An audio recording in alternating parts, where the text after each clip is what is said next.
You can either do very many things averagely well, or you can do a few things superbly well. Mm-hmm. And that by doing a few things superbly well, we're more likely to break through to the next level of success, personally and professionally. Unlock possibilities by changing your mindset. You will expand what's possible for you, for the ones around you, for the world.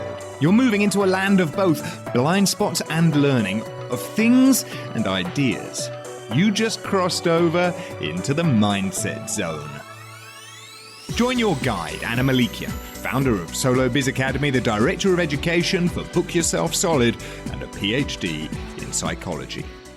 The show you are about to listen is backed by popular demand from the Mindset Zone archive vault. To get all new episodes, make sure you subscribe via your favorite podcast app and visit mindset.zone. Yes, instead of .com, it's .zone. There you can find the episode archive, show notes, and other amazing resources, including how to 4 times your success so you can work smarter, not harder, and learn how to leverage your talents to make a bigger impact while enjoying the process. All at mindset.zone.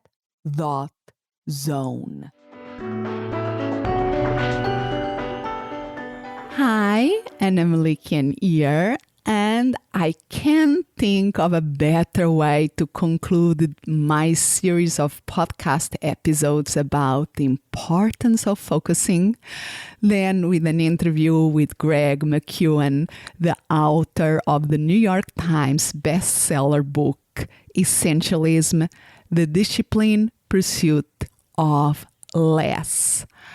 Greg has taught at companies that includes Apple, Google, Facebook, LinkedIn, Twitter, Salesforce, and Pixar, and is also an amazing keynote speaker that I had the opportunity to meet at the ICON 15, the InfusionSoft Annual Conference held in Phoenix, Arizona.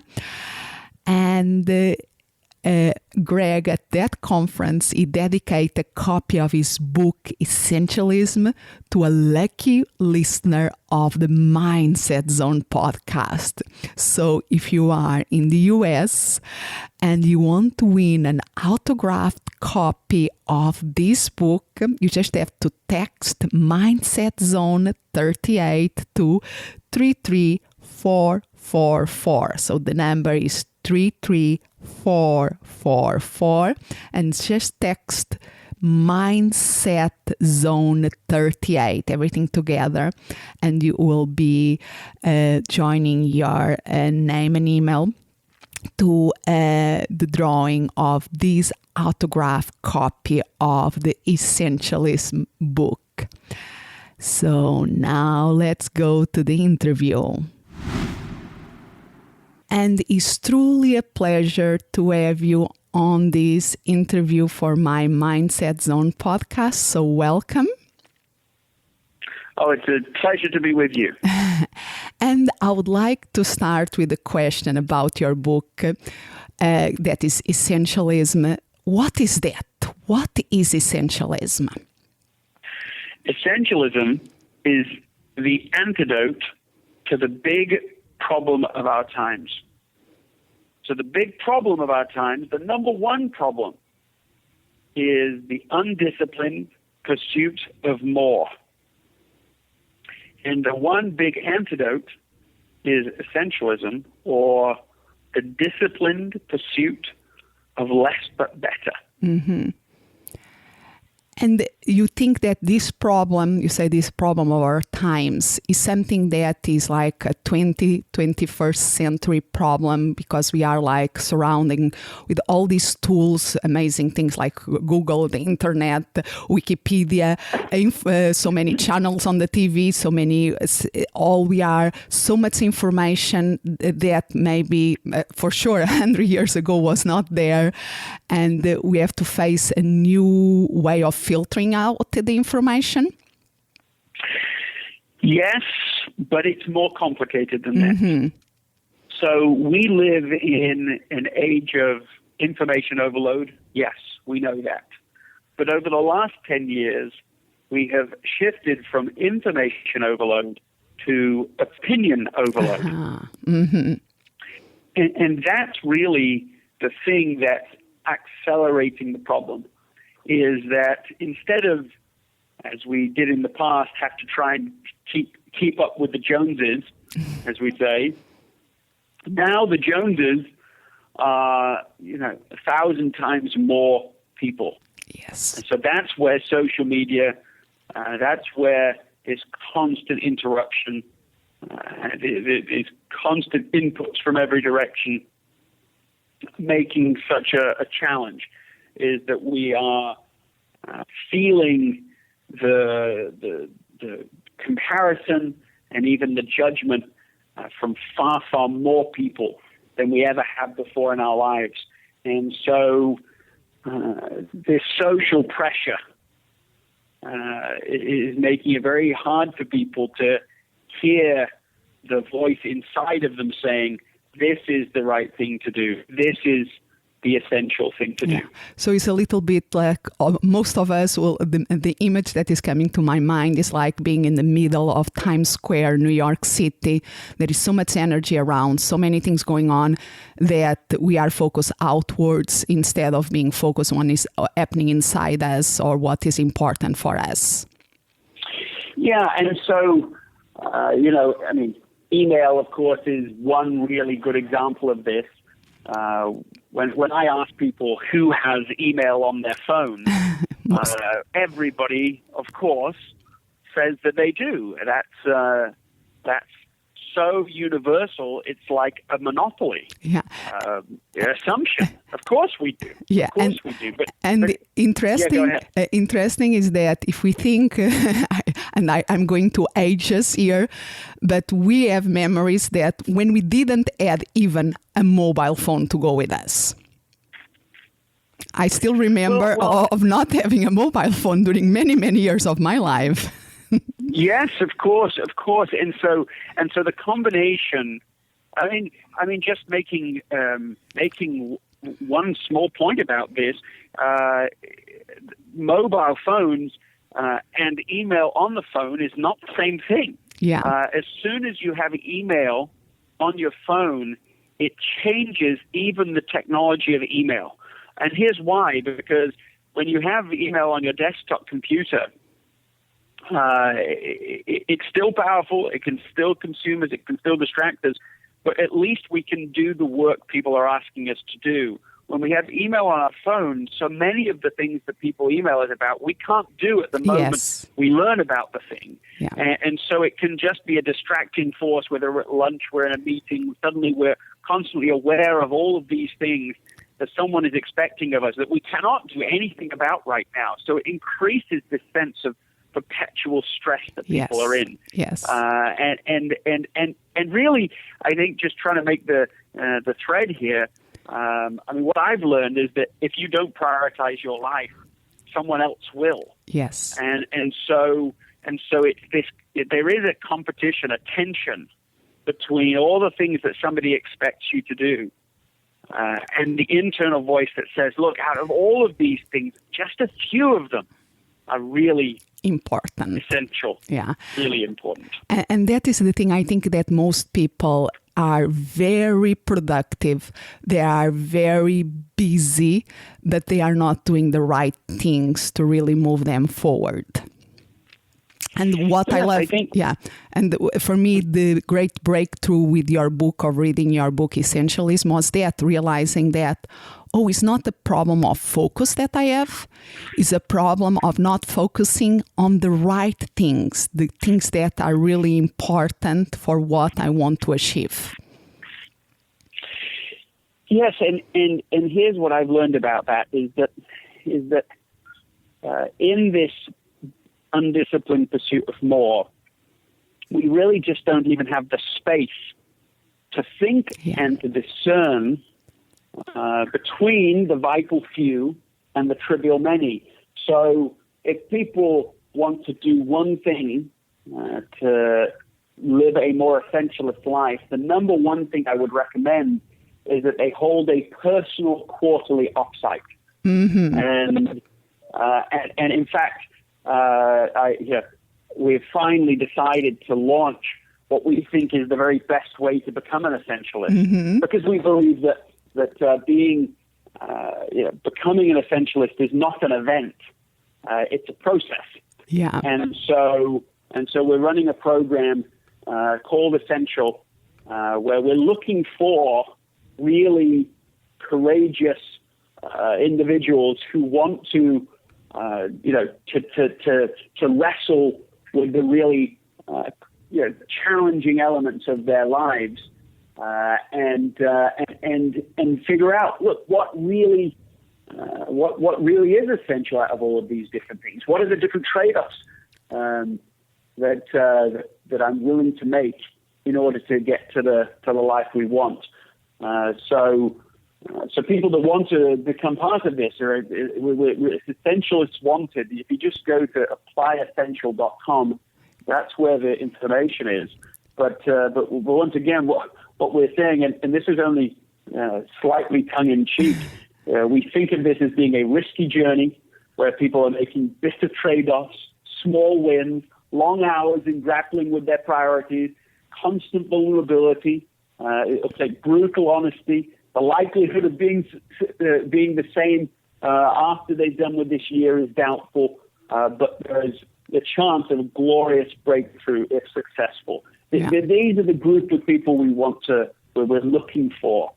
People who are ready, frustrated in not being able to break through to the next level because of all of the good things they have going on. Yeah, and it's a lot, so people can have more information about, because I think this is so important, and they can get information about this program that you are starting at applyessential.com, and I will be sure to put this on the notes of this episode. And this reminds me a lot of one of my favorite quotes, that is that importance of pressing the pause button. And there is a quote that Steve Covey attributes to Viktor Frankl. There is, between a stimulus and a response, there is a space. In that space is our power to choose our response.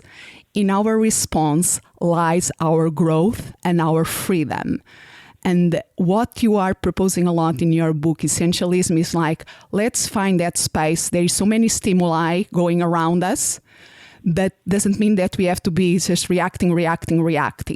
You can press the pause button, create a space, and decide what is essential.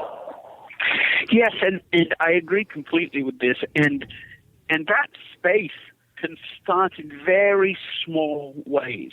I have a friend, a successful executive, who is now at Apple. And he started creating space every time he would sit down at his desk. Mm-hmm. He would close his eyes and he would take 3 deep breaths. Yeah. That's it. So he started creating space in these tiny increments. Every time he'd sit down at a desk, so all through the day, whenever he'd get up and then sit back down again for, after a meeting or whatever, 3 deep breaths, close his eyes, and just pause. And that there is eventually. Yeah, go ahead. Sorry, because there is a physiological, our breathing pattern is an indication of our nervous system state. So there are studies that show when we are under stress, our breathing pattern is less than 4 seconds in inhalation, exhalation. It's very usually it's like 1 second, 2 seconds, and that means that our nervous system is very activated. And just like you were saying, just for making that breathing exercise very simple of slowing our breathing, we are literally resetting our nervous system to enter a parasympathetic state, a calming state, and change totally the physiology behind it. So what is you're saying a 4-second turnaround? Do you yes, mean when we go 2 seconds in and 2 seconds out? Yeah, and then because the breathing is so powerful that we just enough to be conscious, aware of the breath, and start to count like 4 seconds out and 4 seconds in. And if we get in that rhythm, in that pattern, we are slowing down our nervous system. Yeah, I absolutely believe that. And something so small. Oh, yeah. When we think about space, sometimes we think of, I don't know, that it has to be big. But I think if you just start even very, very small changes and celebrate those changes, he eventually worked his way up to, half an hour of meditation every day. And it's affected his whole persona. When he's waiting for somebody in a meeting, somebody's late, he will use those minutes not just to be on his email and check everything. He'll use it to sit and to breathe, close his eyes, and get into that state. Yeah, and that small changes, I think you are touching here something important, because sometimes we see this, we read a book like yours, and we think, oh, wonderful, but I don't have time for it.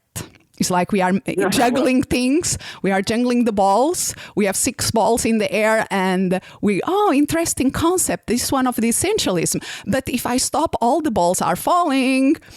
And we don't realize that sometimes for just shifting a little bit. One of the images that I love about change, instead of using the word change, using the word shift, because it's like if we have a compass, it's enough to shift like half of degrees or 1 degree in the compass. And then if we travel a mile or 10 miles or 100 miles, our destination is totally different, just for that initial small shift. Yeah, I just thoroughly agree with this. Is that small, simple changes in the things we do often produce really almost all of the change in our lives. I am strongly of the opinion that if we haven't changed something in our daily routine, then we haven't really changed anything. Yeah, it's just making these small daily changes that can help us eventually to live as an essentialist. And another thing that you speak in the book that I truly resonate with me is like the paradox of success. Yeah. So let me just share the story here. So there was a leader in Silicon Valley who was doing award-winning work. His company gets purchased by a larger, more bureaucratic firm, and suddenly he wants to be a good team player in the new organization, and so he starts saying yes to everyone and everything without really thinking about it. And what that produces in him is that his stress is going up at exactly the same time as the quality of his work is going down. So he takes on a different approach. He says, look, what if I was really selective, absurdly selective in the things that I pursued? So he said being invited to a meeting didn't seem like a good enough reason for going to it after that. And he tried these experiments. And what he found is by the end of several months of this, his performance evaluations had gone up. And he also ended that year with one of the largest bonuses of his whole career. And he also had time, each night to eat dinner with his wife and go to the gym. Mm-hmm. Now, how is that possible? Now, maybe that's just, I found an example that happens to fit the point I'm trying to make. It's the problem of n equals 1. One person, someone had to work out for somebody. Or at the crux of that story is this simple point, which is you can either do very many things averagely well, or you can do a few things superbly well. Mm-hmm. And that by doing a few things superbly well, we're more likely to break through to the next level of success personally and professionally. Totally true. So this is the story. But let me just illustrate just one more thing, which is the pattern underneath this story. You mentioned it, the paradox of success, which is this: when you're focused on a few things, it leads you to be successful, and then because you're successful, more options and opportunities come to you. Yes. Now, that sounds like the right problem to have, but it does, in fact, turn out to be a problem if it leads to this problem that we have been talking about, this undisciplined pursuit of more, this non-essentialism where you're being pulled in a million different directions instead of doing the few things that you really are the very best use of you, your highest contribution. Yeah. And so the real point here is that success can become a catalyst for failure. Yeah. And what we have to do is become really good at being successful at success. Yeah. And that means being an essentialist. Go ahead. Because I think in the beginning, in many phases of our careers, we have one opportunity. So it's the circumstances that dictate that we have an opportunity. So we focus everything on that opportunity, and often we are successful. And then that, like you are saying, that success leads to many other opportunities. So the circumstances change and give us lots of opportunities. And if we don't have this discipline of pursuing less, but of the essentialism, it's so easy to get lost there in that point. Well, I think that's right, and I think it. The segue here is to another daily habit that I think is very simple sounding, but is hugely beneficial. And it's this: is that every day we need to make a list of the top 6 things we really think are the most important. And we might have to first make a list of everything on our mind, just get it all out of it. But then out of that list, you say, look, what are the 6 things that are really important to me? And then you put them in priority order. Yeah. And frankly, I mean, over time, you can do this quite quickly, but this can take some time, right? This isn't just 5 minutes. Maybe it takes 10, 15 minutes just to get to your list of 6. Yeah. And you put it in priority order. Okay, that's fine. But then the next thing you do is you cross off the bottom 6. Yes. Because and you take that top item and you write that on a Post-it note or something and put it by your computer, and you schedule the first 90 minutes of the working day to focus on that item until it is done. Then, yeah. And if people simply do that one thing every day, the effect of that, the cumulative effect of that, can be tremendous over time as the momentum of just actually getting doing the worst first, doing the hard thing first, can be tremendously valuable over time. And that was one of the, is a quote that I have, like a passage in your book that I underline, I put a big note, I said, whoa, is when you referred that the word priority was used in the singular for, like, I think you said that it starts around the 14th century, and for 500 years is used mostly in the singular form until the 19th century, or 20th. We should pause on that for a second, just riff on that for a second.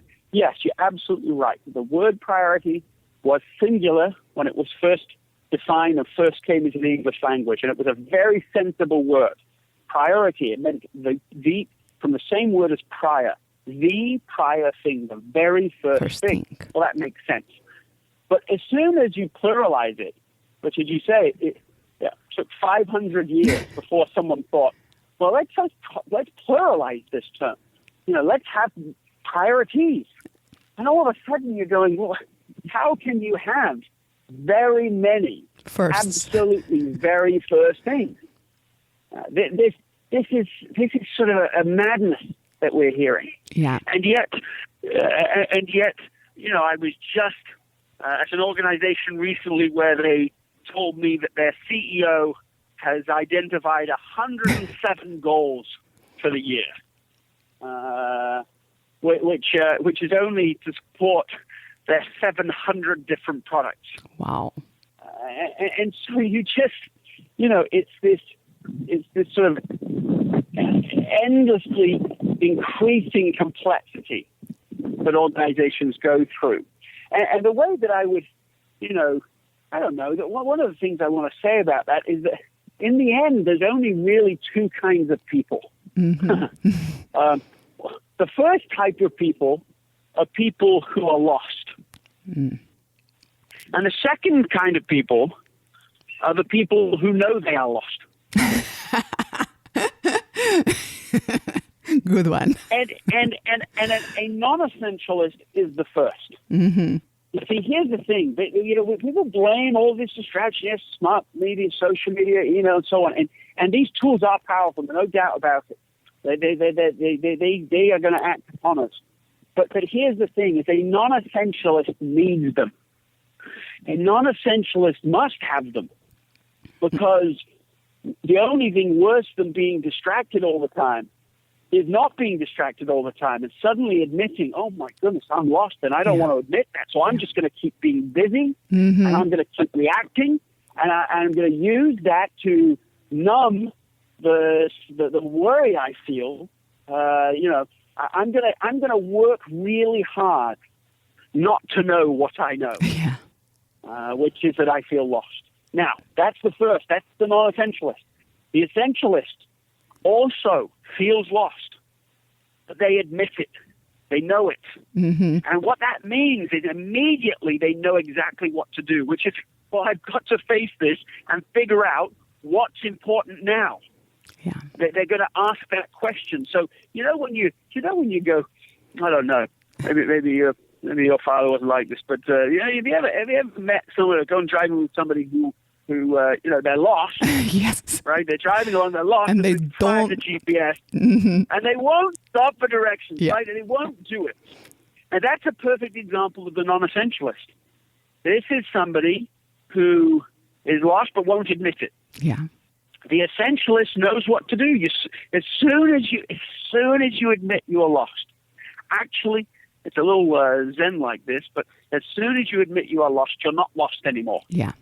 You know just what to do next, which is ask the question, what is essential? What really matters? If I could only do one thing today, what would it be? Mm-hmm.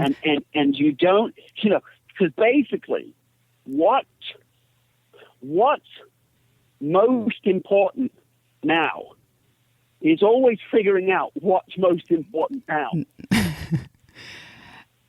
And I love in the book that most of the chapters you finish with that comparison.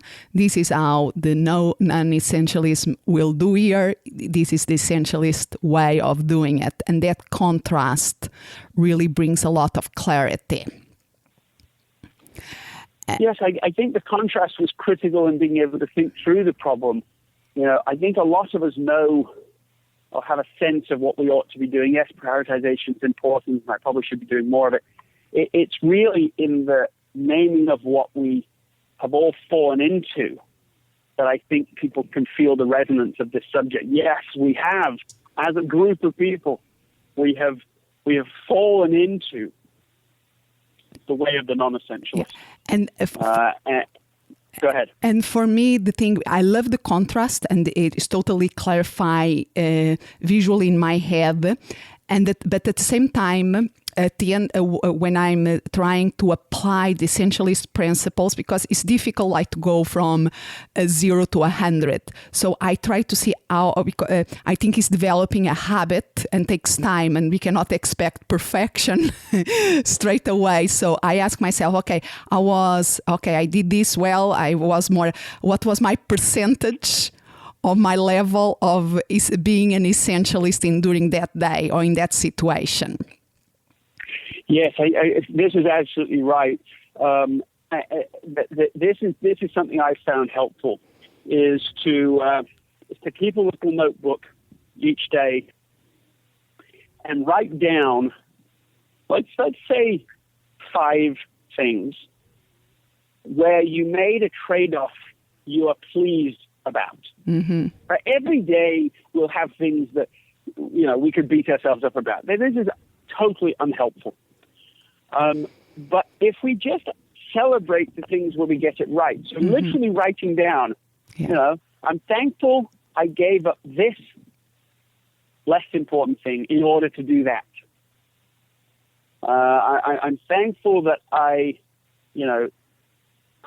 turned off my phone and spent 10 minutes reading to my daughter. I'm thankful that I shut down my computer and I went and bounced on the trampoline with my children. I'm thankful that in the morning I scheduled 90 minutes to work on the top issue facing me.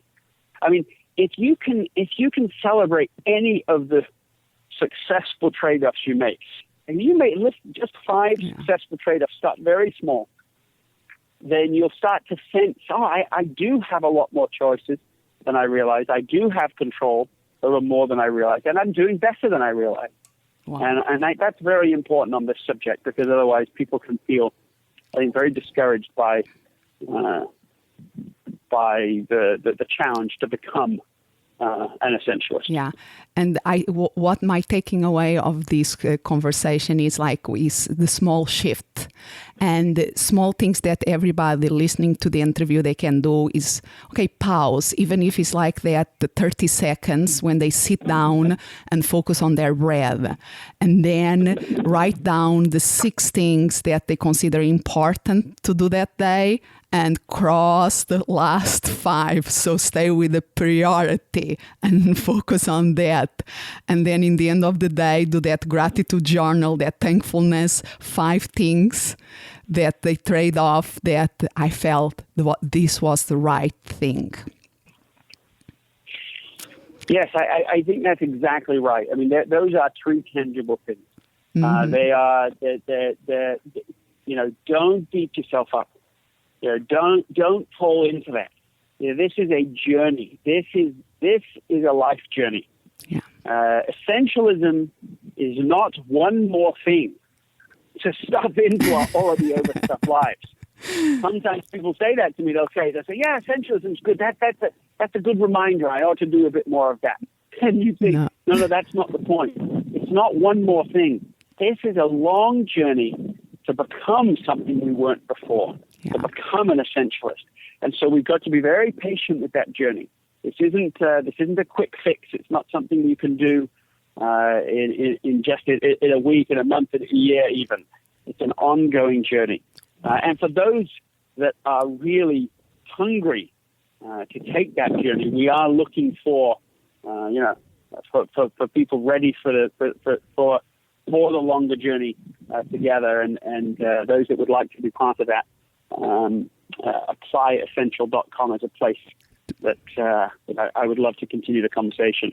Yeah, and I really recommend that. I recommend for people, if they didn't read the book, get the book, put that as the priority, and then consider something like ApplyEssential.com to have, because having somebody that guides us in this process, having that space where every 3 months we can press the pause button and just stop and decide, make the choices. But from what is really meaningful for us, I think there is a power there that is incredible. Yeah, amen to everything. Well, what a pleasure to be with you today. Yes, thank you so much. I really appreciate it. Love to hear your thoughts about this interview. And remember that you can access to the show notes of this episode by going at mindset.zone/38.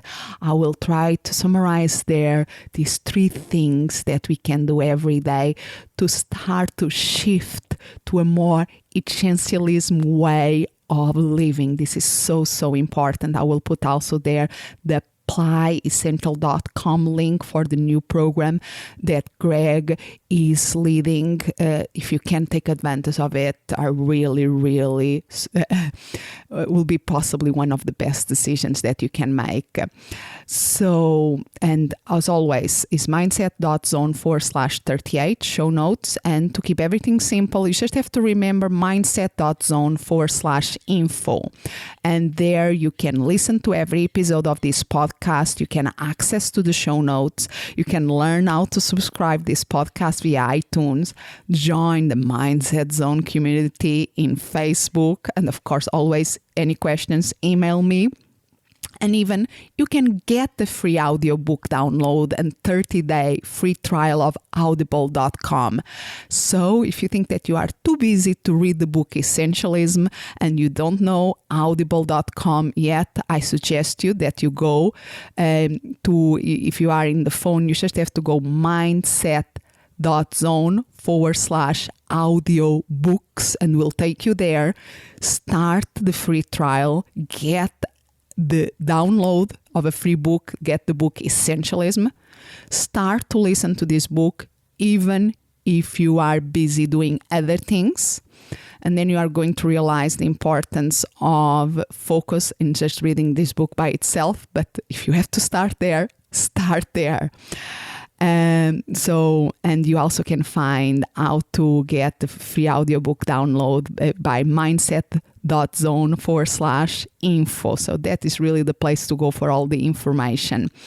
And again, if you want a copy of the book, an autograph copy of the book, so this is special for USA listeners, you can enter to win the copy of this book autographed by the author. To Mindset Zone 38 is the text that you have to send to 33444.